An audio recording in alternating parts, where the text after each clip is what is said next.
Hello, my beautiful people. You all are welcome once again to Believers Love Word Message Studio. And this channel brings you all reaction messages from our dear man of God, Reverend OYAKHILOME. And if this is your first time coming across this channel, you don't miss messages like this that are posted on this channel. And kindly do hit the subscribe button and also turn on the notification bell so you'll be the first to get notified whenever we post a video. And if you like what we're doing on this channel, that you want to support us in any way, or you want to buy us a coffee, then kindly use the thanks button below. We'll gladly appreciate it. So on this message, a man of God, Reverend OYAKHILOME, will be telling us those little things that we can do that will move God to favor us. And if you want to know those little things, then you really have to watch this video to the end. And if you have anything to tell us about this video has been of help to you, then do not forget to leave a comment on the comment section, and do not forget to share this message as well, for it to help us to share the gospel of Christ all around the world, and it also help this channel to grow. Thank you, and keep watching. To you from the Bible. First, I'm going to read to you from St. Luke's Gospel, chapter number 7. Let's read from verse 2. That'll be all right. And a certain centurion servant who was dear unto him was sick and ready to die. And when he heard of Jesus, he said unto him the elders of the Jews, beseeching him that he would come and heal his servant. And when they came to Jesus, they besought him instantly, saying that he was worthy for whom he should do this. For, listen to verse 5, how they convinced Jesus to go. For he loveth our nation, and he had built us a synagogue. Then Jesus went with them. In other words, Jesus going with them was connected to what they said. Otherwise, he would have said, Jesus went with them. But it says, then Jesus went with them, connecting his going with what they said. That the man, this was a Roman centurion. They said, he loveth our nation and has built us a synagogue. So who was the synagogue for? For God, for the worship of God, for the teaching of the scriptures, for the Jews. You see, it was a good work for God. But the man was a Roman, and therefore was not in the covenant. And yet Jesus was compelled to go because of that. Which means Jesus accepted that good work. Well, let me show you something even more convincing. Acts chapter 10. And I'm reading from verse 1. There was a certain man in Caesarea called Cornelius, a centurion of the band called the Italian band, a devout man and one that feared God with all his house.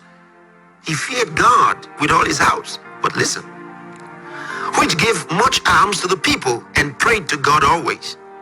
He saw in a vision, evidently about the ninth hour of the day, an angel of God coming in to him and saying unto him, Cornelius. And when he looked on him, he was afraid and said, What is it, Lord? And he said unto him, Thy prayers and thine alms are come up for a memorial before God. Wow. Was this man a Christian? By now, Christianity had started. It was possible to be born again by now. This is the book of Acts now. This is Acts chapter 10. The man was not born again. Listen. An angel came to him, even though he was not born again. And the angel said, Your prayers and your alms are come up for a memorial before God. God's recognized what you've been doing. And then verse 5. And this is very enlightening. Verse 5. And send men, the angel tells him, send men to Joppa and call for one Simon, whose surname is Peter. He lodgeth with one Simon a tanner, whose house is by the seaside. He shall tell thee what thou oughtest to do. He says the angel said, Peter will tell you what you should do.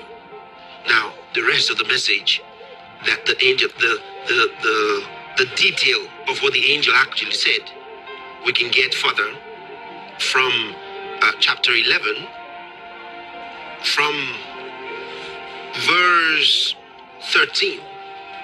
You know, when Peter went there, he heard more perfectly from the man himself, and then he recounted this to the disciples and apostles who were with him in chapter 11. Now let's listen to what he said here from verse 13. Talking about what Cornelius said to him.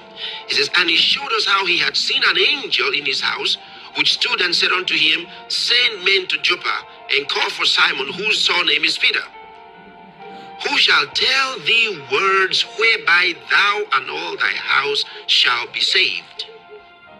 And as I began to speak, the Holy Ghost fell on all them as on us at the beginning. This is remarkable. Even though the man was praying and God heard his prayer, the angel said God heard his prayer. Even though the man was given alms, he still was not saved. That's to say, he hadn't received salvation.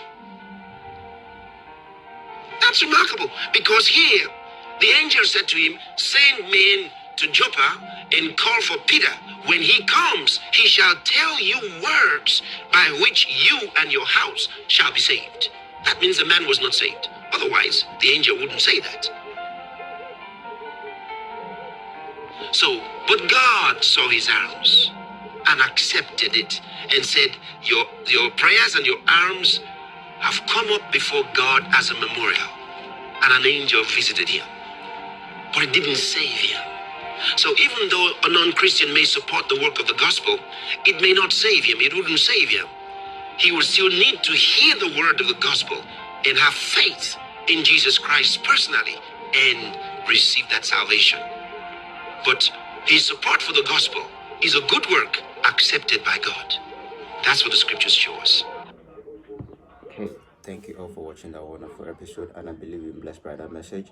And if this is your first time coming across this channel and you don't want to miss messages like this that we're posting on this channel, then kindly do hit the subscribe button and also turn on the notification bell so you'll be the first to get notified whenever we post a video. And if you like what we're doing on this channel, that you want to support us in any way, or you want to buy us a coffee, then kindly use the thanks button below. We'll gladly appreciate it. And please do not forget to share this message for it to help us to share the gospel of Christ all around the world, and it will also help this channel to grow. Thanks for watching, and stay tuned till we see you next time. We love you. God bless you.